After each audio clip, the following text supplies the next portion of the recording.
Hello everyone, welcome back to another video. So at the beginning of this year, I did something a little bit crazy.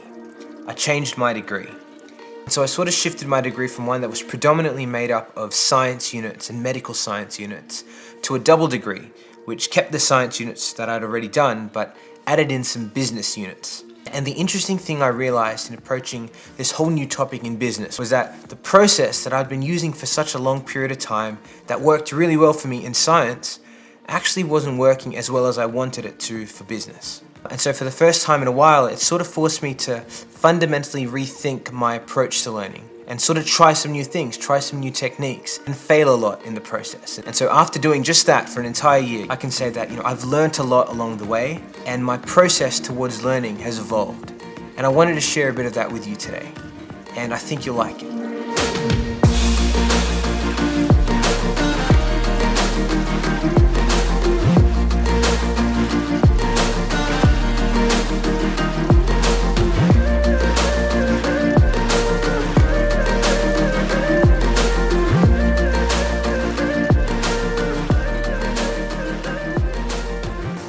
A while ago, I made a video on how I approach learning, and I talked about how learning is a process of two parts.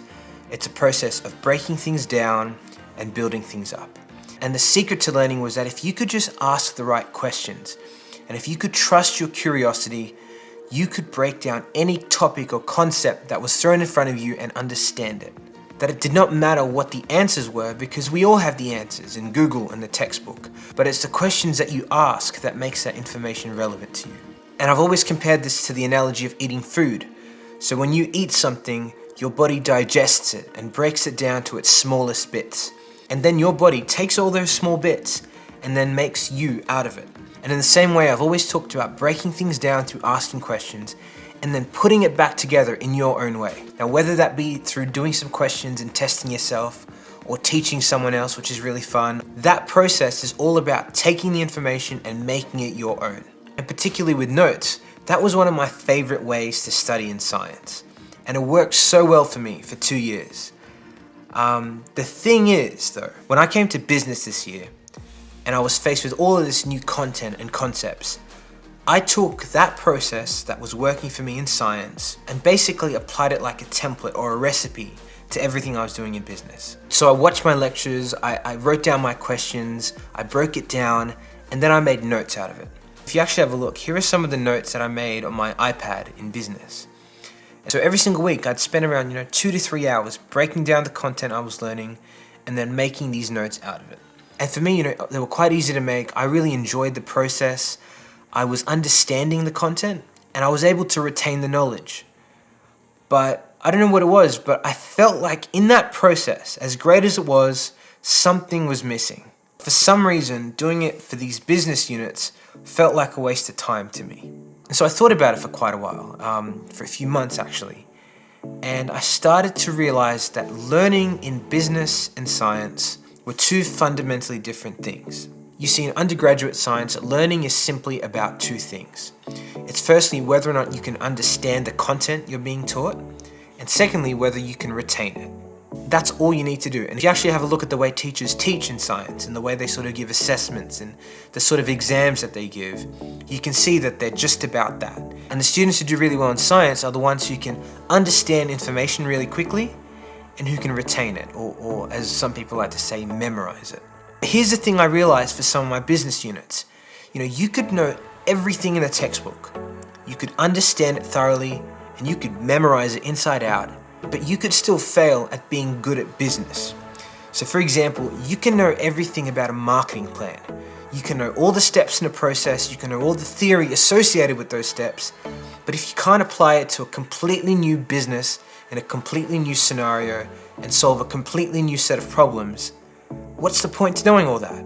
You can know everything about management and managing people, but what happens when a pandemic comes that fundamentally changes the nature of society and the way people interact and how people are dealing with that? How do you manage people then?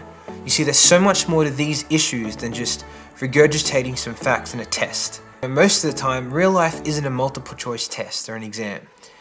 It's filled with problems, and sometimes it's problems that no one has solved before. And how do you get good at doing that? solving problems? How do you get good at taking a concept and applying it to a completely new scenario? And so today I thought I might walk you through the process I took to approaching one of my business units that forced me to shift from this mindset of understanding and memorizing information to actually solving problems. And the name of this unit, it's a very unique unit by the way, is Enterprise Law, or for simple people like me, business law. For those of you who don't know, law is a pretty stuffed up subject, and I could write a whole essay on why I think that's the case, but here's a few reasons. Firstly, the type of content you're made to learn in law is very technical, it's filled with complex terminology, and just generally feels very dry.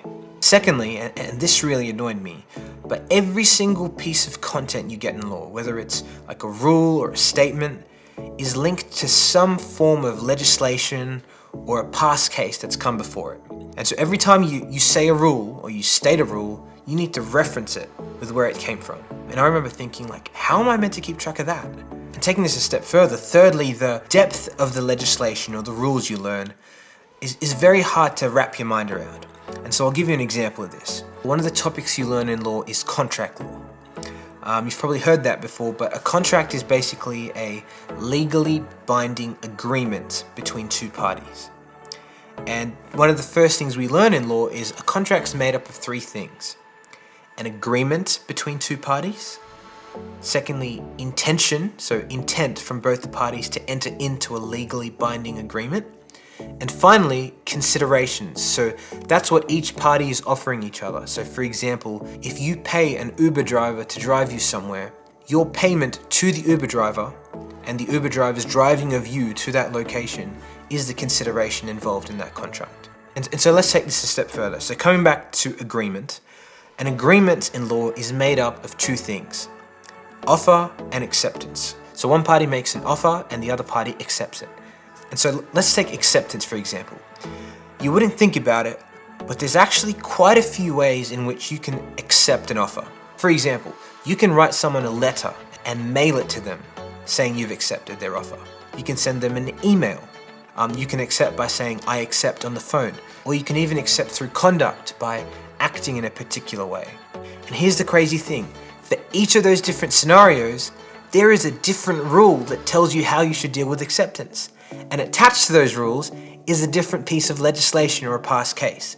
Now, do you see how this is getting super complex and hard to deal with for your mind? But you know what? Here's the worst part of it all.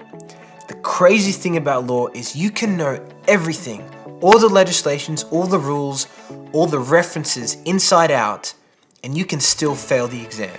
Because you see, in law exams, they give you hypothetical scenarios. So they write up a story for you to read through. And usually in that story, something bad happens between two people or two parties. And you're meant to act like a lawyer and analyze that scenario and build an argument for one party or for both parties and refer to the right forms of legislation, apply it, make a judgment. And the annoying thing is, sometimes when you are applying a rule, sometimes there's more than one interpretation. Law students would know this, but you need to incorporate all the interpretations to create a very thorough answer. And I remember realizing this and thinking, like, how on earth am I actually going to get competent at this in like a few weeks? Because you see, now I needed to develop a skill. It's almost like a whole new way of thinking. And to do that, I needed to rethink my approach. And I remember the first decision I made when I was thinking about this, and it was, I am not going to handwrite my notes. I'm going to type them. But I wasn't going to just use a random word processor to type out my notes, because I hate doing that. I was going to use an application that my friend had been telling me about for a while, and it was called Notion. Now, I'm pretty sure most of you know what Notion is, because I've been getting comments about it for quite a while. And so you're probably wondering, out of all this, why did I decide to give Notion a shot as opposed to like a word processor? And for me, there were two features in Notion that made me think, there's a lot of potential here.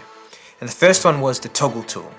Now, the toggle tool is basically like a drop-down tool known as a toggle, which allows you to store text, images, or whatever content you want under a toggle. You can close it and you can open it. I think that's a pretty neat feature. The second tool was the ability to create a page within a page. So you can create a page in Notion and then you can create a couple pages inside that, and then you can create pages within that. And so immediately after I saw those two tools, I was like, this is going to be so helpful with like dealing with all the content in law. And I'll show you what I mean in a bit. So basically, for the first few weeks of studying law, I was experimenting with stuff in Notion. And I was asking myself, like, if I was a lawyer, how would I like to structure my notes? How would I like to categorize the information? And I finally came up with a process that I could apply on a weekly basis that helped me get through this subject. And so this is the Notion page that I created for enterprise law. Now, down here, below all that, is where I categorize my notes. So just for a bit of context, the first module we did for the first 3 weeks of the course was basically to give us a bit of context as to what the law is, the history behind the law, and basically make what we're learning relevant to us. But the actual important stuff started in Module 2 onwards. So just as an overview, there are 3 main topics we covered in law. Contract law, which I talked about earlier, that's an agreement between 2 parties. Negligence law, so that's when someone does a careless act, and that act leads to harm to another party, and who takes the blame there. And the final topic was consumer law. So whenever you purchase something as a consumer, you're entitled to certain rights and you're entitled to not be ripped off or deceived. And so that's what consumer law is about, protecting the consumer. And so every single time I'd have an online lecture, I would create a new page in Notion. So for example, let's go with Contract Law 1, which I think is good because it's probably the simplest one. And so as I was going through the lecture, which was a recorded video online by the way, but in order to break it down, I would try and take every single piece of content, legislation, or case and try and break it down into a question. So if they told me what the definition of acceptance was, I would make a toggle titled "What is acceptance?" and then put the definition underneath it. So my process was basically every single time an important point was made in the video, I would pause, make a toggle that was a question, and I would place that piece of information in that toggle. And as you can see, toggles are such a great tool, because if I didn't have them here, this page of notes would literally be like 8 to 10 pages in a Word document. But instead, I have that all categorized in around 20 to 30 toggles per lecture.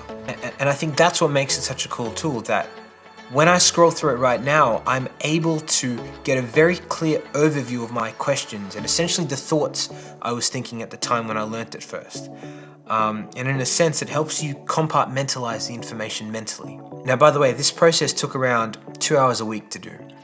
Oh, also, remember how I said earlier that every single bit of content is related to some past case or law? Well, so when it came to incorporating cases and laws, I didn't just copy-paste the information randomly into my notes. I actually incorporated them in a more intentional way. So for example, if we go to what is an offer? As you can see, below the definition of an offer, I've got the relevant case for this rule linked. And if I click on that link, a page opens up that basically has a summary of the case, what happened, what was the issue, how it was resolved, and finally the important rules that I can learn from it. And so I compiled all the cases that I came across in a database, which is basically just a fancy word for table in Notion, which I titled Case Collection. And I had one case collection for each of my topics. So this is the contract law case collection. And so every single time I came across a new case, I would just add it to this table, I would categorize the topic it came under, and I would make a small statement regarding the issue it dealt with. And then inside its little page, I'd create a little summary about it. And as you can see me scrolling through this long list, like, there is a lot of cases. And so I didn't just make this table for no reason, like there's a specific purpose. So let's just say I was working on a law question, and I identified that the issue in the question was all about unilateral mistakes. So that's a one-way mistake. I could come to this table, find unilateral mistake, and I'd immediately know, okay, these are the cases that relate to it. And I could quickly have a read through them, see what the rules are, and apply them to the question. And so the reason I'm showing all of this to you is not just to show you, some of the features in Notion, but it's also to show you that, you can use these tools to really help the way that you think. The process of putting this all together sort of acts as a way for my mind to sort of map out the content. And so at the end of every week, going through the lecture, doing all of this on Notion, clearing up my doubts with the textbook, I basically felt like I had broken down the content. I'd done the first part of that process of breaking things down. Now, did I understand all the concepts and ideas perfectly well? No, I did not. And every time that was the case, I would actually go to the toggle of the question I did not understand and highlight it in red. Just as a note to myself that when I'm going through this later, have a look at it again, or maybe get help from someone else.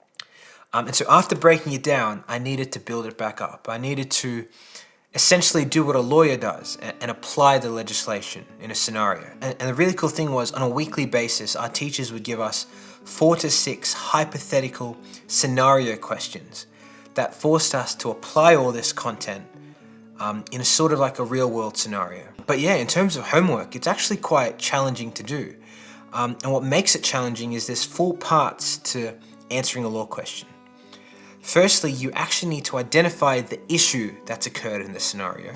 So that means you need to have an overview of the content, which I felt like I had. Secondly, you need to find the relevant rule or law that relates to that issue. And luckily, I'd created that little table which I showed you earlier, which had everything I needed ready to apply. The third step is applying that rule to the scenario. And the fourth step is coming up with a conclusion or making a judgment. And remember, sometimes there's more than one right answer. So every single week I'd open up 2 Notion screens next to each other. On the left I'd have my notes with my questions and my legislation. And on the right I'd have the questions that I was attempting. And I'd literally struggle for an hour as I tried to identify the issues, identify the rule, apply it and come up with some dodgy answer. And I wasn't too worried about having the perfect polished answer. It was all about having a go. And here's the thing. It was only at this stage of the process that things started to come together.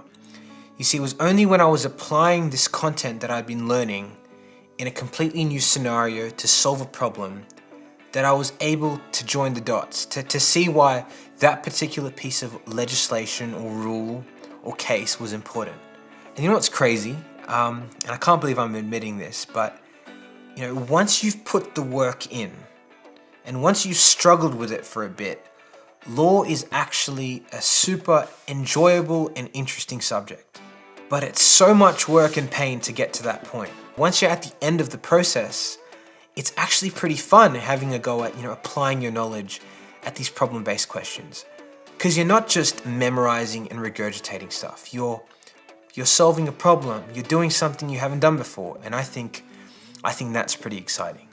So yeah, that's what I did every single week for 14 weeks last semester for enterprise law. However, there was one more thing I did to sort of wrap this whole process up. I'm going to make an entire video on this particular thing, but I thought I might give you a little bit of a sneak peek.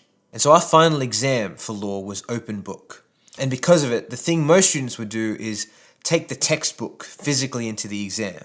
However, I didn't want to do that because I'd spent an entire semester making these notes in Notion that were just right for me. The problem was though, our notes had to be physically printed out. And so unfortunately, it wasn't like I could take my digital notes on Notion into the exam. And so I thought, why don't I make my own thing out of this?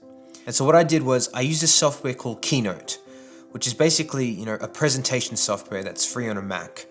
And I changed the ratio of the slides to an A4 page. And in the exact sort of way that I used to design notes on the iPad, I made notes that were visually designed for law. But here's the difference. This process was 10 times faster because I wasn't really typing too much. What I was doing here was I was transferring the information from Notion and formatting it or designing it on a page in Keynote that made sense to me. And these are some of the examples of the law notes that I made in Keynote.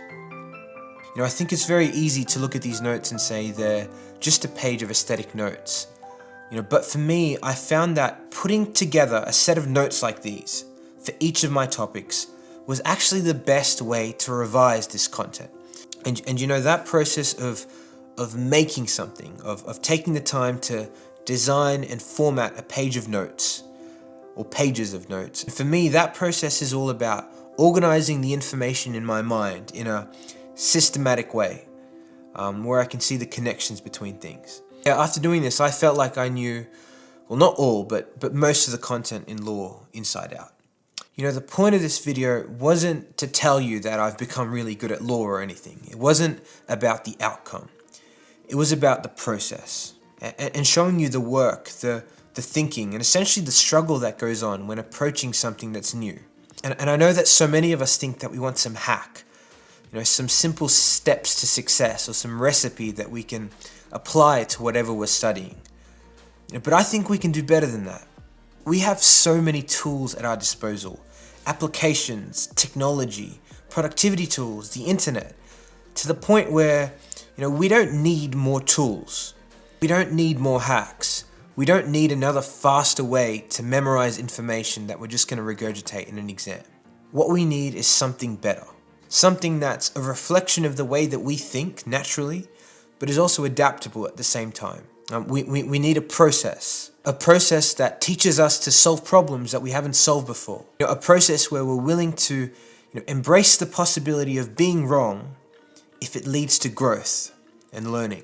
And so if you're a student out there and you hate this process of studying, maybe try something different.